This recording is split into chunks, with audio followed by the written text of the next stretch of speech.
Calgary Flames fans, it's time for Flames Unfiltered. Entertaining and controversial hockey talk with your host, Brad Burud. Flames' lackluster play has created a deep 3-1 hole in the playoff edition of the Battle of Alberta.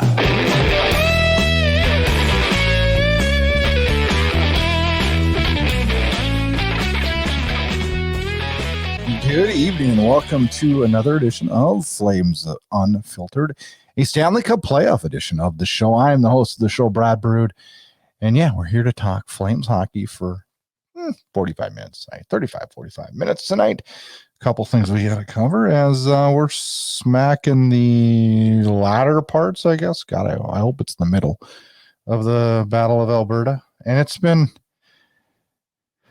I don't know. It's been a roller coaster of emotions, hasn't it? I don't know what to think. I really don't. It's been a difficult week, hasn't it, Flames fans? We're coming off such a strong performance this year that we've been spoiled, and our expectations are up as high as you can possibly get them. And then to have some of the disappointing efforts that we've had, and some of the very uncharacteristic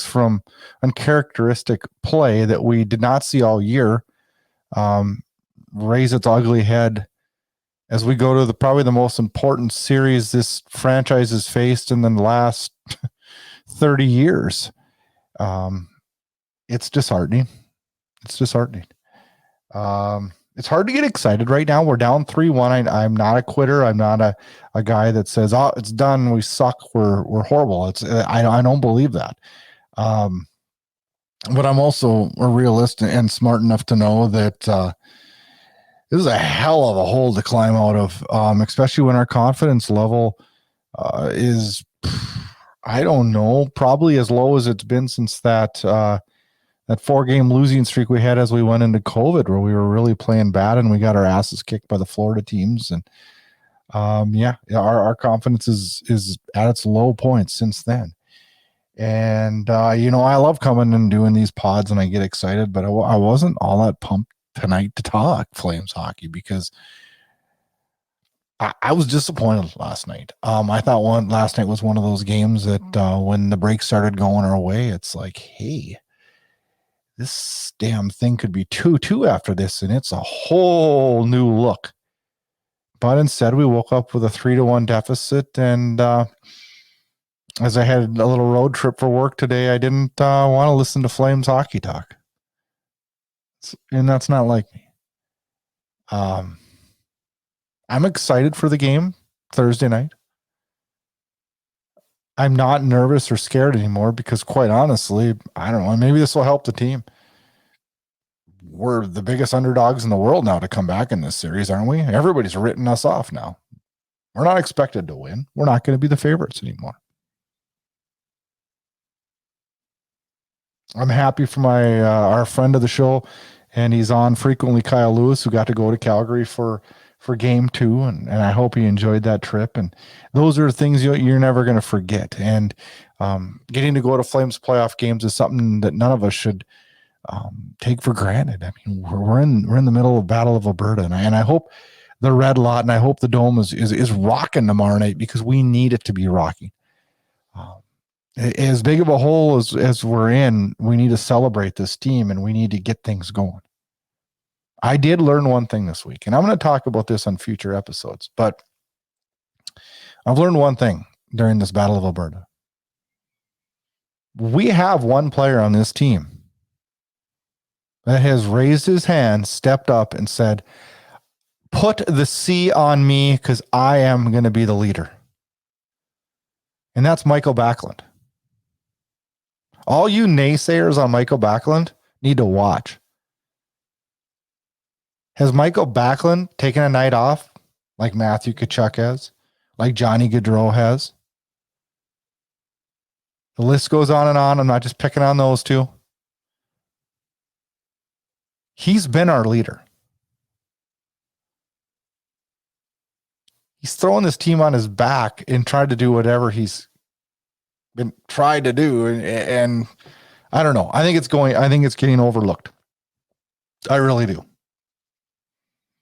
Got a lot to talk about on the show today. What do we got? We got all kinds of stuff, don't we? We have got, we're going to talk about a quick rundown of the series scores.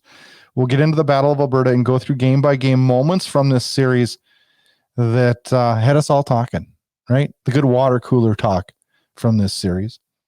And then the over-worry we've had about McDavid. An over-focus. Maybe that's a better word. Over-focus. Go through some Flames news. News from the Western Conference playoffs. A good Facebook question. And then we'll put a quick preview on that Game 5. That do-or-die game that we're all excited to watch on Thursday night.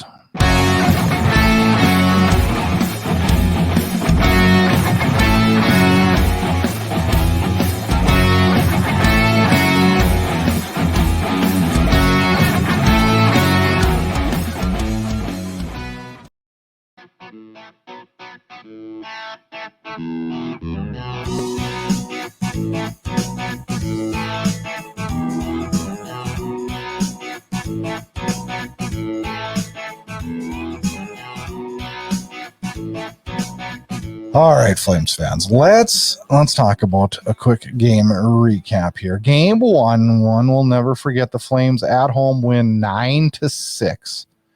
That was on a Wednesday night. Was that a week ago? Wednesday night a week ago. Oof, wild game. On Friday night, Edmonton bounces back and wins 5-3, and Calgary was not good that night. Game 3 was Sunday night, and that was a stinker McJinker bad game for the Flames in Edmonton, 4-1. Flames had no hope that night. Game 4 last night on Tuesday night, and that one was also at Rogers Place in Edmonton. And another outcome that I thought we deserved a better fate. We fall 5-3. And yeah, that's the hole we're in. 3-1. The brink of elimination. Let's see what happens. You take it one game at a time. And, here's how you got to look at it in this perspective. So let's say we win Thursday night at home. And now we're 3-2. Well, it looks a whole lot better, doesn't it? Because that's the same point we were against Dallas, right? Then you got to win one more, and then all of a sudden it's 3-3. And then it's, pucker the butt cheeks if you're the Edmonton Oilers, and let's start worrying because it's a do-or-die game for them. I don't know. This can be done. But we're going to have to see one hell of a good performance on Thursday night.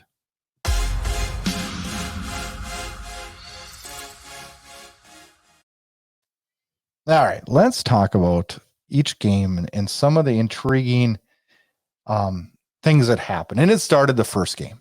And this was probably going to be one of the most talked about hockey games for a long, long time. It's forgotten right now because of how poorly Calgary's played since. But man, oh man. 51 seconds in, 2 straight goals. It is the fastest 2 goals to begin a playoff game in franchise history. 51 seconds. The previous mark was 1:20 in Game 3 of the 95 Western Conference Finals against the San Jose Sharks. And I tell you what, I was going probably the craziest I've been since the 2004 run. I couldn't believe it. I'm like, you couldn't script this better. We've knocked Smith out immediately. He looks like garbage. His confidence is junk. This team's reeling, and we're up 2-0 a minute into this series. There's no way you can script that any better. If a Flames fan would have posted that on Twitter, we would have told him he was crazy.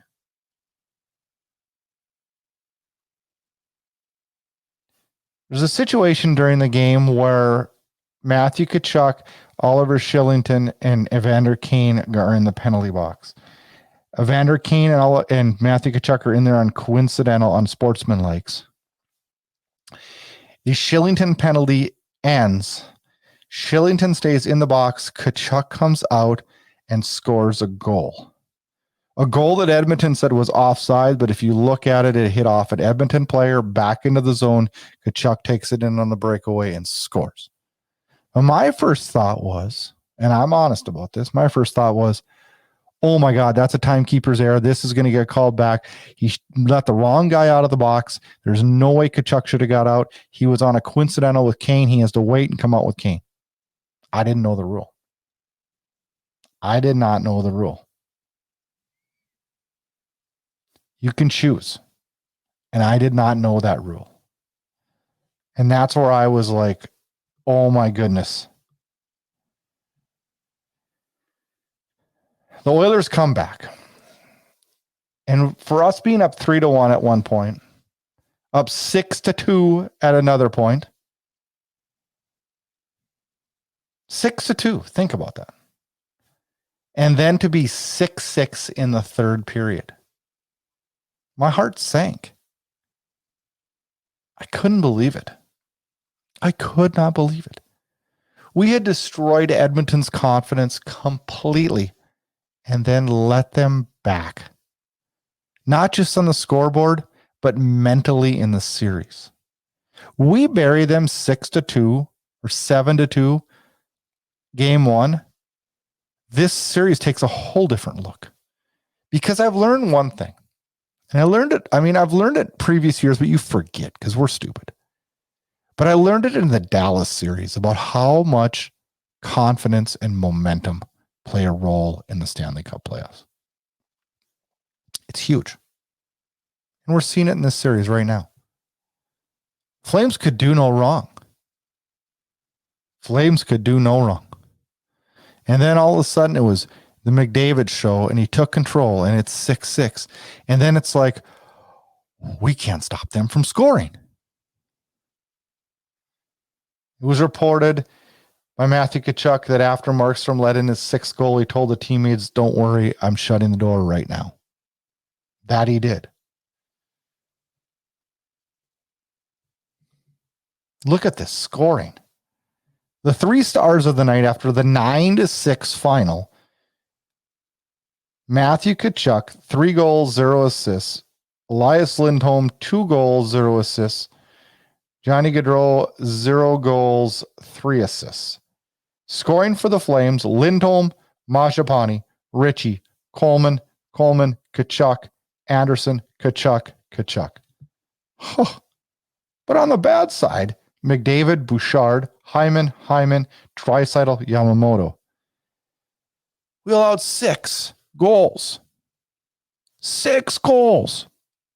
And honestly, after game 1, I was thinking my lucky stars, we were out of there with a 1-0 lead. I hated our play. I hated it.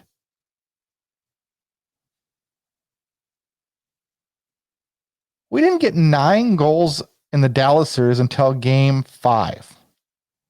This was the highest scoring playoff game since 1993 when Calgary played LA. And the last thing I'm going to say about this game, with Sutter's quote, I loved it. I loved it. After the game, he said, we were told it was a boring series last time, so I told the players yesterday we've got to score 7 to 10 goals tonight, knowing full and well that they'd probably score 5 to 8, and then we could win, so that's what we did.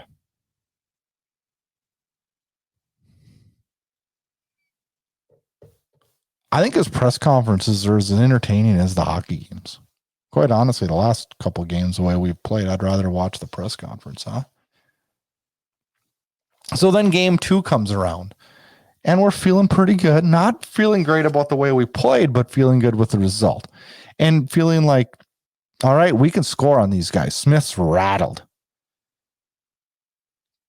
Flames fire off 2 goals in the first 6 minutes. It's 2-0. And Smith is on the ropes again. We've done it again. But we couldn't finish him. And we let him back in. And then Tkachuk takes that bad, coincidental, unsportsmanlike conduct penalty and lets the Oilers back in. And I'm not just picking on Tkachuk, but this is something you can't do. I thought the officiating was horrendous this game, with goals for both teams called back that neither one should have been called back. Hyman broke the third period tie with a shorthanded goal, and it was downhill from there for the Flames. And this is where the momentum officially switched in this series.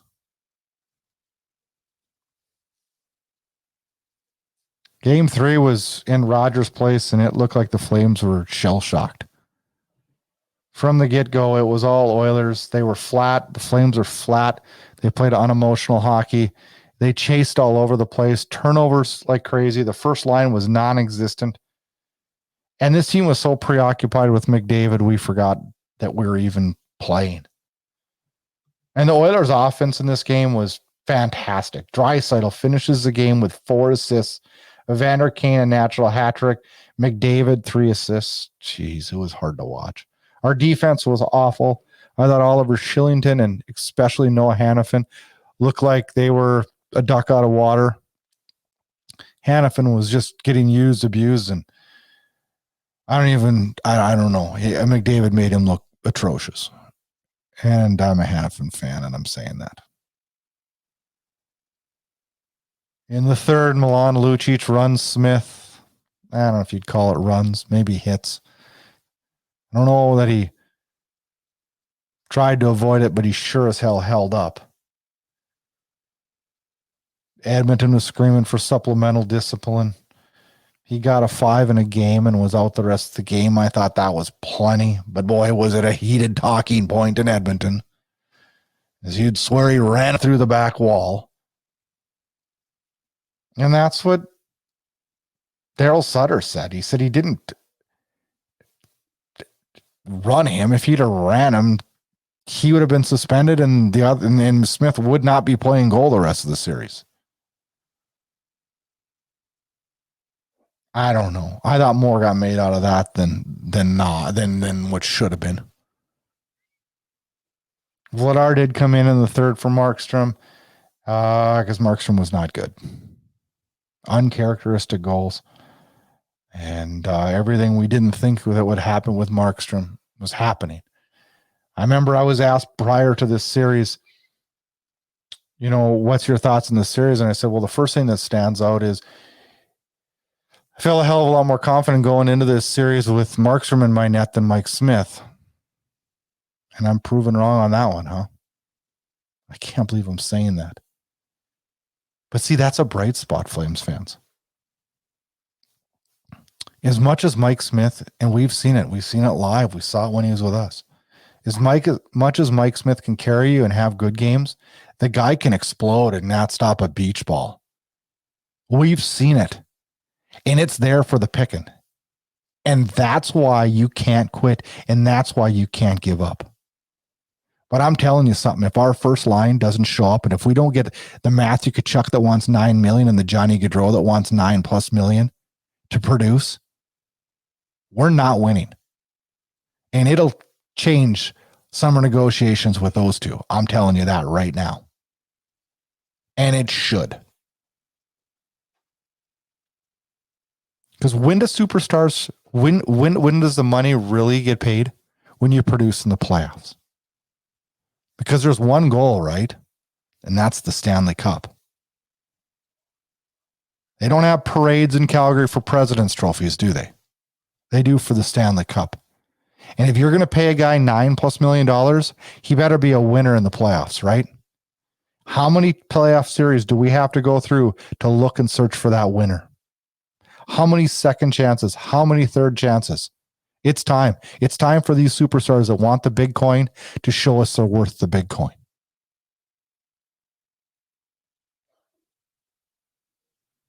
Game 4 started with a targeting incident.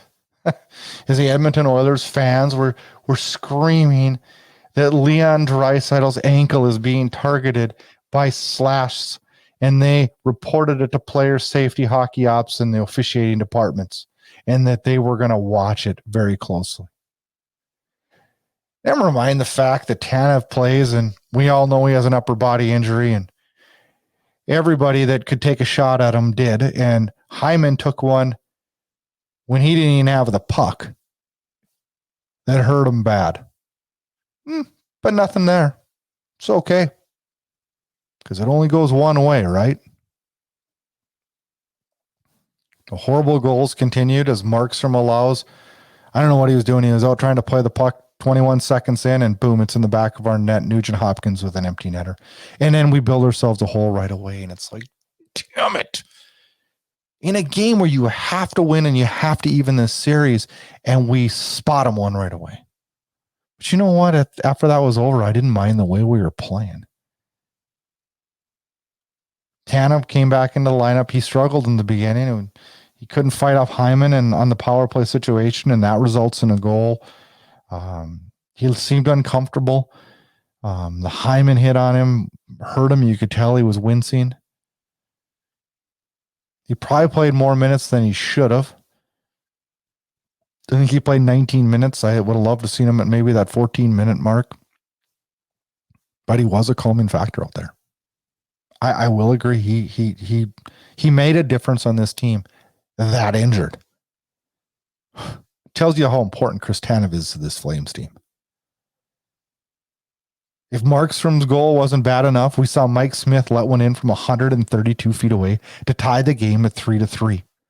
And as soon as Anderson shot that and it went in the net, and I saw Mike Smith waving his arms and screaming, I don't know who the hell he was screaming at, because your players can't screen you from 132 feet away. And that's Mike Smith. Blame somebody else, because it's never my fault, right? That's the Mike Smith we know, right? I would love to know what this locker room in Edmonton's like with Evander Kane and Mike Smith. I would give anything. And you know who I'd really like to talk to, because I think he'd be the one that when his career is done would talk about it, would be Derek Ryan, because he's been on both sides. I can't imagine that locker room's tight. Mike Smith waving his arms, flailing his arms, blaming that when he lets that puck in. Damn it. That's crazy. But this is a game I thought the Flames really let get away. Really let get away. When you get a break like that, you have to make the most of it and you have to capitalize on it. And they didn't do that. And now they put themselves into a deep, deep hole. The series has had a ton of storylines. It's had a lot of interesting things happen in it. Flames are going to have to continue those storylines and really, really make a strong push on Thursday night.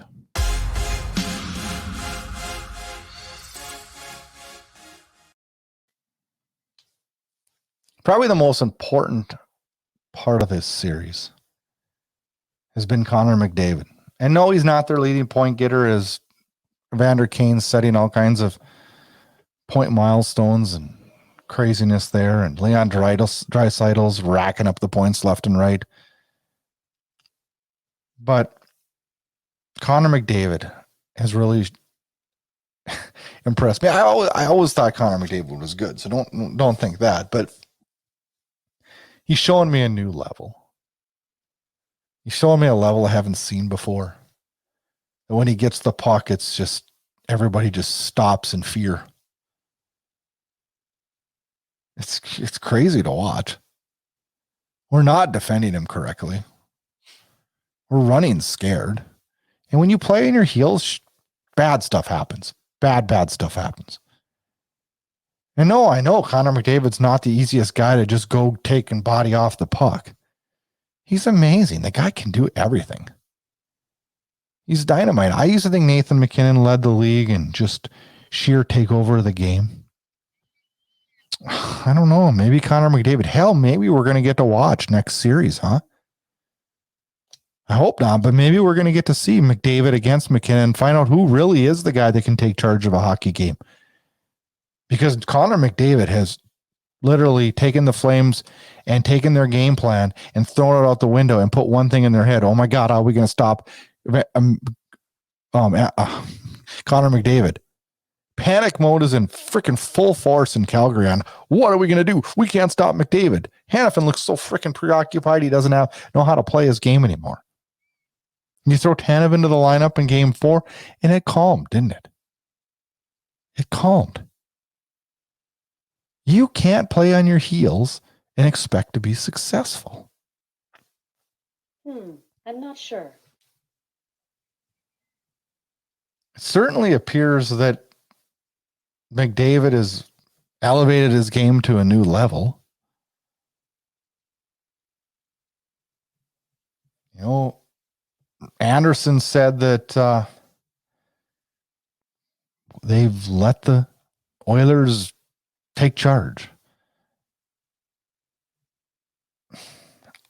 I don't know how McDavid has went from being like a dominating player in this league to a guy, though, that is completely taken the Flames off their game plan and preoccupied them more with how are we going to defend instead of how are we going to create offensive chances through our defense. Matthew Tkachuk quoted as saying, "We've let one guy beat us a few nights now. Back to the drawing board and figure out a way to stop him next game."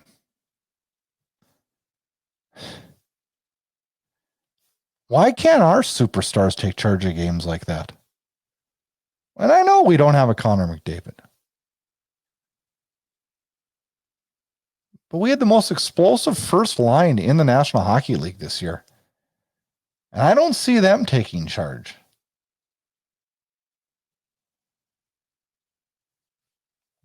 Connor McDavid is in the heads of this team.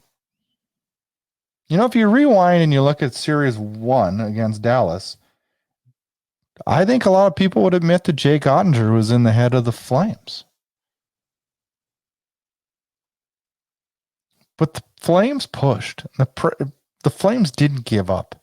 And the Flames kept going at it and going at it and going at it and solved them and were able to win 2 games in a row, Game 6 and a Game 7. And I thought that was a huge hurdle and a huge milestone for this team. But if we let McDavid into our head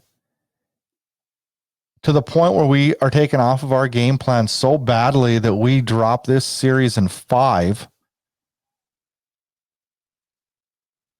achieving all those milestones throughout the whole season, and really, I consider the Dallas series a huge stepping stone for this group. It's kind of all for naught, isn't it? Because did we really learn anything by that? If we're falling prisoner to it again in round 2?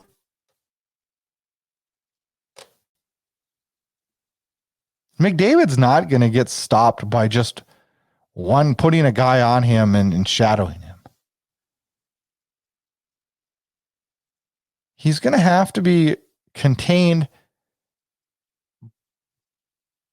by how we react to him when he doesn't have the puck and make it difficult situations for him to get the puck. Because once he gets it, it's all systems go. And it's scary.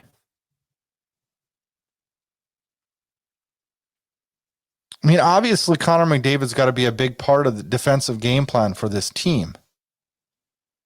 But his play and his controlling the puck has allowed Evander Kane to run wild on the Flames.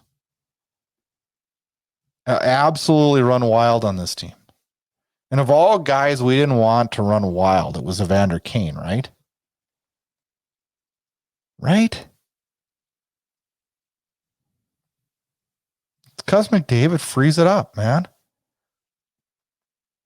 I was really impressed, though, in Game 4, and I think it's a good stepping stone for this team that possibly we could win a couple more here, is the fact that, albeit he had 2 assists, Connor McDavid was fairly contained. He didn't have those moments of complete domination in the offensive zone and just the huge breaks from the defense all the way down to create 2-on-1s or breakaways or whatever. He was contained. And that's something that needs to happen in Game 5 for us to be successful.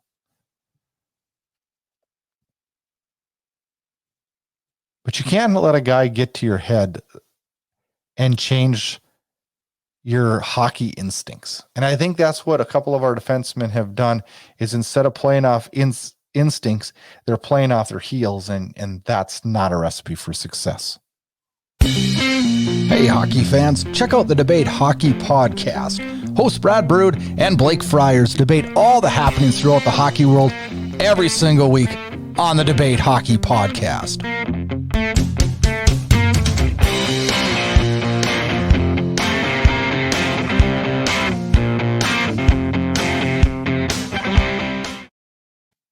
All right, Flames fan, let's roll through some Flames and news as Daryl Sutter named one of the nominees for the Jack Adams Award. They are Daryl Sutter, Andrew Burnett, and Gerard Gallant. Daryl Sutter is a shoo-in for this in my mind. This year was the biggest season-over-season improvement by any team in the league. The Flames, who missed the playoffs last year, were 26, 27, and 3, a .49, 1% win percentage. In this year, they ended up being 50, 21, and 11.677, the sixth best record in the National Hockey League and a Pacific Division Championship. If Daryl Sutter does not win this award, it'll completely solidify in my mind how poorly these awards are handled in the voting. Brady Tkachuk, Keith Tkachuk, and the family were in Calgary for games 1 and 2, and Brady was in full force, sporting the Matthew Tkachuk shirts and the Bud Lights in the pockets and having a good time. Keith Tkachuk looked like he was having a blast. I loved it when he refused to throw his hat after Matthew scored the hat trick in game 1. I loved it. I loved the look on his face. I loved every minute of it. But then there was people criticizing Brady Tkachuk for coming to Calgary and cheering for his brother and having fun. Isn't that what we want in hockey? It's not like he was just a bumbling drunk laying on the, bleachers. For gosh sakes, he was having fun, cheering on the sport that we all love. People say I'm old-fashioned, and I am. God, let the guy have a little bit of fun. My goodness. Flames have signed third-round pick Ilya Nikolaev to a 3-year entry-level contract. The 20-year-old played in the USHL last year for the Tri-City Storm. 23 goals, 49 assists, 72 points in 58 games. Juuso Valimaki was recalled from Stockton with Kristanov out for games 1 through 3. Valimaki was there, and with the uncertainty of the injury, he was there as one of the backups along with Connor Mackey. He is still with the Flames right now, even though Tanev did suit up in game 4. Other news from the Stockton Heat, and a story that we will dive into deeper after the season is over. I'll just touch on it now because the details are pretty sketchy, but it has been announced that the AHL affiliate of the Calgary Flames, who were stationed in Stockton, will be moving to Calgary for the 2022-23 season. Details will be coming out, whether there's a name change, jersey change, all those things. We're going to update you. We're going to talk about it. We're going to talk about how it's going to fit in with the Hitman playing. It's just, we'll get into that after the season gets over. That's one of those things that's probably not high on the burner list right at the moment, but something that we will address on the show after the season's over. Western Conference playoff race. The only other series is we're down to 4 in the West. The Colorado Avalanche, St. Louis Blues are playing in a pretty heated rivalry series. That game, that stands right now 3-1 in favor of Colorado as they look to close out the Blues tonight. Colorado wins game 1 3-2. St. Louis wins game 2 4-1. Colorado wins game 3 5-2. And an impressive game 4, Colorado wins 6-3. Let's get a score update on where they are currently right now as we're recording. And they are heading to overtime 4-4 right now. And the Blues look to do what hopefully the Flames do tomorrow night, push that one on to a game 6. There is some disturbing news in that series. As Nazem Kadri ran into Jordan Binnington, knocking him out for the series. I thought it was a goalie interference. I didn't think it was a blatant run. Not some of the stuff that we've seen from Kadri in the past, but St. Louis Blues fans have been outrageous. The players have been outrageous. Player safety fined David Perron $5,000. They've been slashing. They've been targeting. they've been going after Kadri. He literally was jumped from behind, a la Todd Bertuzzi. And it's been a pretty disturbing situation in that series. And to make things matter worse, law enforcement has been called in because the Cadres have been receiving police or death threats and horrendously disturbing tweets directed towards them. And you know what, guys? Like I hate the Edmonton Oilers. And right now, I'm not a huge fan of Connor McDavid, Zach Cassian, Evander Kane, Leon Draisaitl, Mike Smith. Yeah, I really don't like Mike Smith. But come on. This is a freaking sport. This is a sport. This is something we're supposed to have fun with. And when you're attacking a player's family and his kids, and I quit reading the tweets because they were so silly and disturbing and just horrendous. The people that are doing, you should be ashamed of yourself. That's outrageous and stupid. It's okay to hate your opponents. It's okay to have heat of the moment. I don't like this guy stuff. When you start dragging it into social media and start harassing them and death threats and family threats, and come on, people. Come on. All right. Listener question for this week. I did a little Facebook poll because it was on my mind and it had me really, really thinking. You know, we were down to the Dallas Stars 2-1, and before the game yesterday, we were down to the Edmonton Oilers 2-1. And I remember when we were down to the Dallas Stars 2-1, it was doom and gloom. I was worried. I thought, holy crap, you know. And then we won that. And it was 2-2, and it's like, ooh, here we go, you know. Well, as I prepped my day yesterday, I was getting ready for game 4. I thought, geez, is my panic meter higher today than it was when we were down to Dallas 2-1? Because when we were down to Dallas 2-1, I was deathly afraid of Jake Ottinger stealing the series, but I kept thinking, Dallas struggles scoring, but they got Ottinger, so that was my fear.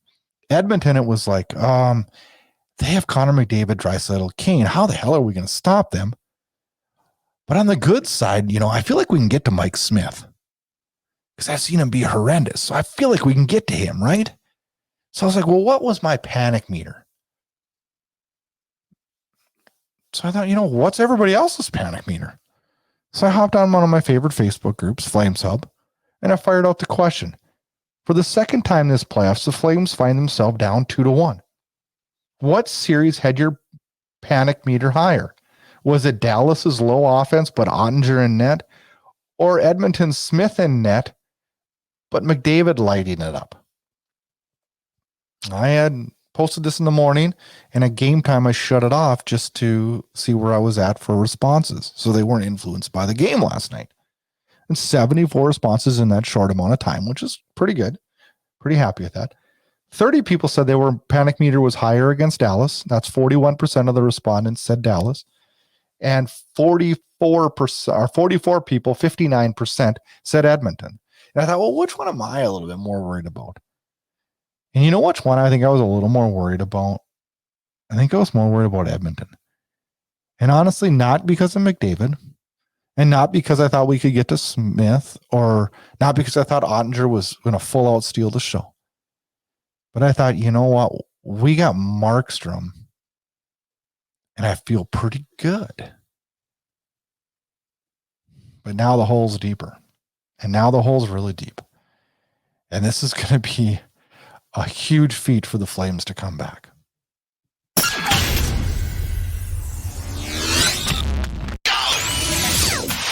Get all your Flames Unfiltered podcasts, team news, team updates, and highlights at flamesunfiltered.com.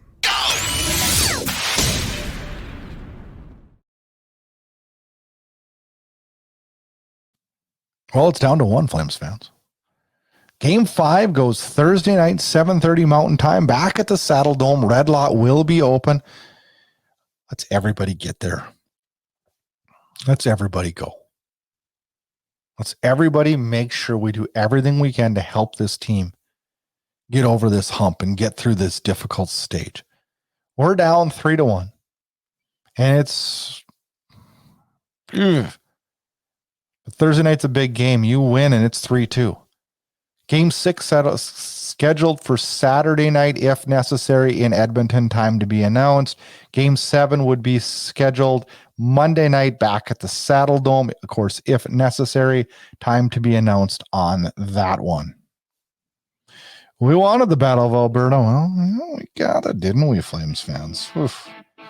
Are we liking it now? I don't know. Are we? I'm not liking it right now. But it's do or die. It's one game at a time. It can be done. It's going to take a mammoth effort. But I think we spent 40 minutes tonight talking about why it can happen. Seems like a waste of a good season if we don't push this. Burns a little more that it's the Edmonton Oilers that have us on the brink of elimination.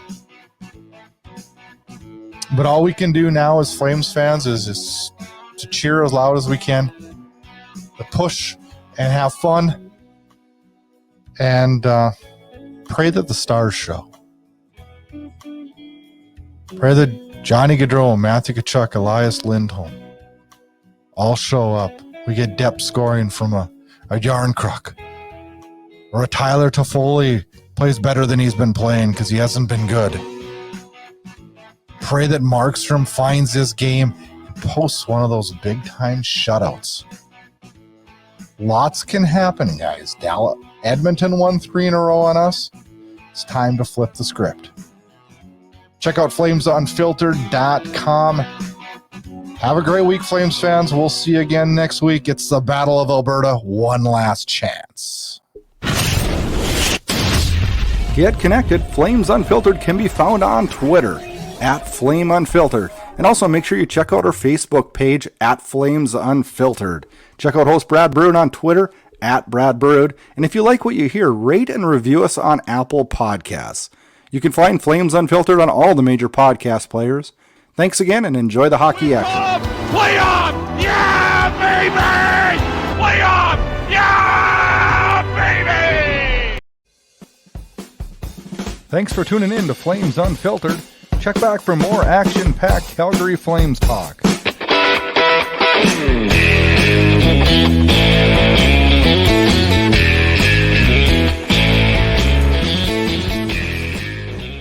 This episode of Flames Unfiltered was copyrighted and produced by Inside Edge Hockey Media Group.